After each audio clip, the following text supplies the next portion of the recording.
Hello Robloxians, and welcome to this week's Roblox Recap, a weekly series covering the latest and the greatest Roblox updates, announcements, events, and more that happen each week. This week, we'll be taking a look at the start of the Metaverse Champions event, a new collaboration with Roblox and Hasbro that brings both Nerf blasters and a board game to life, details on an upcoming Stranger Things event, and so much more. So without further ado, let's jump right into it.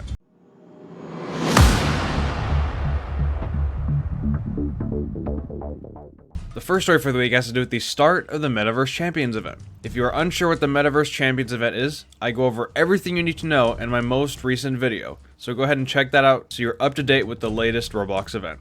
I will leave that video at the top right of the screen now. Anyways, week 1 of the Metaverse Champions event has officially begun. Each champion currently has 12 games where you can find their corresponding mystery boxes. These mystery boxes will only be active until Friday, April 23rd, however, so make sure to get them while you still can. Week 2's mystery boxes will then be enabled on Thursday, April 22nd at 10 AM PST. Now, as of this video being recorded, Sparks Kilowatt is currently the winning champion with over 675,000 mystery boxes found. Also, if you are in need of the admin, developer, star video creator, and or MVP mystery boxes, I will be periodically posting private server links to my Twitter, where I will be doing my best to gather people with each of those launchers. If you don't want to miss out on them, make sure to follow my Twitter, which can be found in the description below. What are your thoughts on the Metaverse Champions event so far? Let me know in the comments below. This next story has to do with a pretty big collaboration that was announced this week between Roblox and toy company Hasbro. The first major announcement has to do with official Roblox-themed Nerf blasters coming soon. These Nerf blasters are based off popular Roblox games that feature a weapon of some sort in them. Here's a look at each of the blasters. Starting off with the Bees blaster, representing Adopt Me. The Shark Seeker blaster, representing Murder Mystery 2. The Armory blaster set, representing Jailbreak. The Pulse Laser, representing Arsenal. The Bloxy Buster, representing Phantom Forces. The Boom Strike, representing Strucid, and then the Plasma Ray, representing Mad City. These Nerf blasters will be available starting August of this year and will contain an exclusive virtual item in the form of the Nerf blaster in which you receive. Once these Nerf blasters are available, I will be sure to update you on my social media and in a future recap video. The other major announcement from this Hasbro collaboration is a Roblox-themed Monopoly board game. This Monopoly board game is just like the basic Monopoly game, but with different Roblox-themed aspects to it, including themed tokens, properties, and the cards and money, which has obviously been turned into Robux, because what else would it be? This Roblox-themed Monopoly board game is currently available for pre-order for residents in the United States right now for $20. It is unknown if this will be available for everyone else outside of the US. If it is, I will be sure to update you on my social media and in a future recap video. I will leave the link to the pre-order website in the description below. On the topic of the Hasbro collaboration, Roblox's stock price actually reached an all-time high after this collaboration was announced. On April 13th, 2021, Roblox stock reached a peak of $84.34 per share, before then closing for the day at $81.99. The previous all-time high was $77. Up next, I've got an update regarding the display names feature. In case you missed it, Roblox is currently working on a feature that would allow you to have both a username and a display name, which will show on most places around Roblox and can be changed for free once every 7 days. If you want more details about the display name feature, I went over it in detail in my week of February 14th, 2021 weekly recap video. I'll leave the link to that video at the top right of the screen now. Anyways, let's go over the progress that has been made on this feature. A few days ago, display names started to appear on the in-game leaderboard and in-game menu. When clicking on a user on the leaderboard, it will show their display name at the top with their username under it. When viewing the player list in the in-game menu, the same applies. The user's display name appears on the top, while their username is on the bottom. Now, currently it isn't possible to change your display name unless you live in Germany, but once this feature is live for all users, I will be sure to update you on my social media and in a future recap video. This next story has to do with an upcoming Roblox event that was just discovered relating to the Netflix original series Stranger Things. Now, Roblox has done collaborations with Stranger Things in the past with the release of the 3rd season of the show, but this will be another collaboration. This time, there will be a game you can play to earn exclusive virtual items for your avatar. On screen now is the game that was discovered, which currently isn't open yet, that is owned by Netflix, called Stranger Things Starcourt Mall. This game seems to be a recreation of the actual Starcourt Mall featured in Season 3 of the show.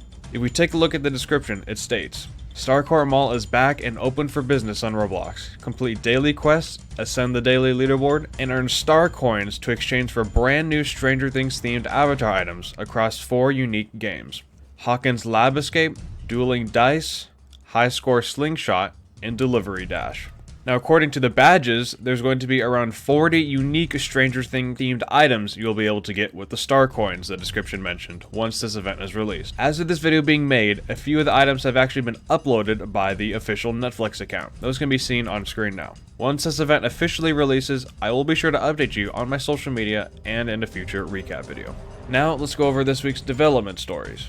Starting off with an important notice for all Roblox developers. Starting May 24th, 2021, all existing heads and accessories will be changed from special mesh instances to MeshPart instances.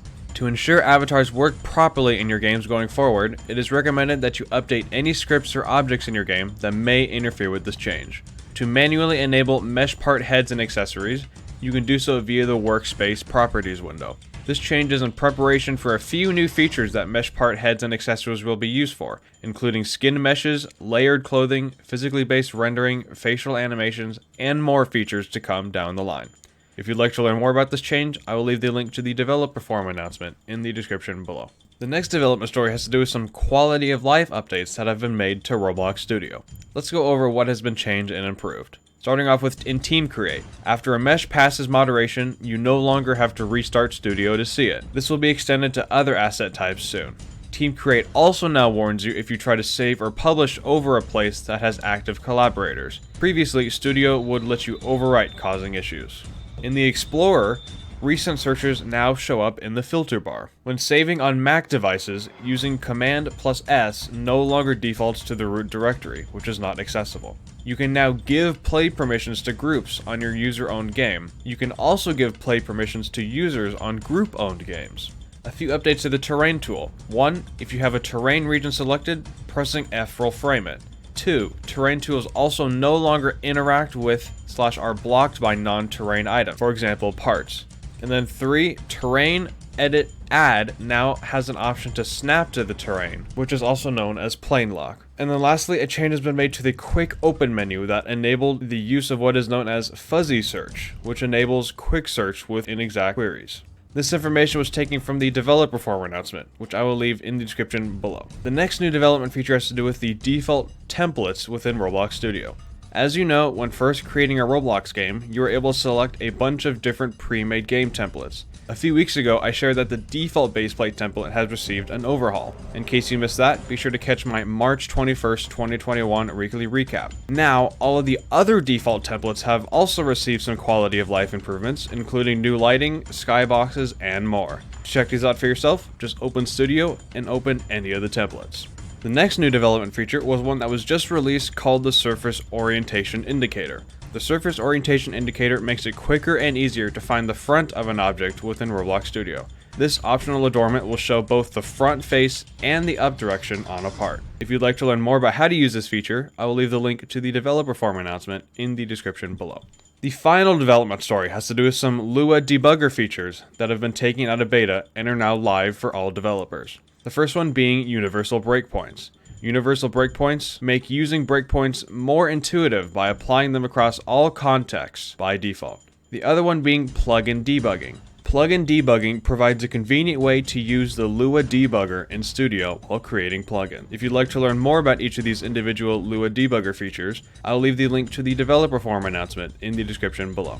And now it's time for the final story of the week. The hit Roblox game Adopt Me has broken another Roblox milestone, this time for most concurrent users in a Roblox game at once. On April 16th, 2021, with the release of the new Ocean Egg update, Adopt Me reached 1,920,887 people playing the game at one time. The previous Roblox record was around 1,786,000 concurrent users, which was also held by Adopt Me. A huge congratulations goes out to the team for this major accomplishment. Before the video ends, I want to quickly shout out the current members of my YouTube channel: Helmi Subaru, George A, JD Picalsi, Nathan Delmo 23, Tanner Official, Sethers 10, DJ Wolf, Zakra, and Drama. Thank you all so much for supporting the channel. If you would like a shout out in the next video, as well as access to a bunch of awesome perks listed on screen, just go ahead and click the join button next to the subscribe button below this video to learn more. But that is going to include it for this week's edition of the Bloxy News Roblox Recap. If you enjoyed this video or found it helpful or useful, make sure to give it a like. And if you'd like to see more content like this, be sure to subscribe with notifications on to never miss out on the latest and the greatest Roblox news. Thank you all so much for watching, and I will see you in the next one. Goodbye, Robloxians.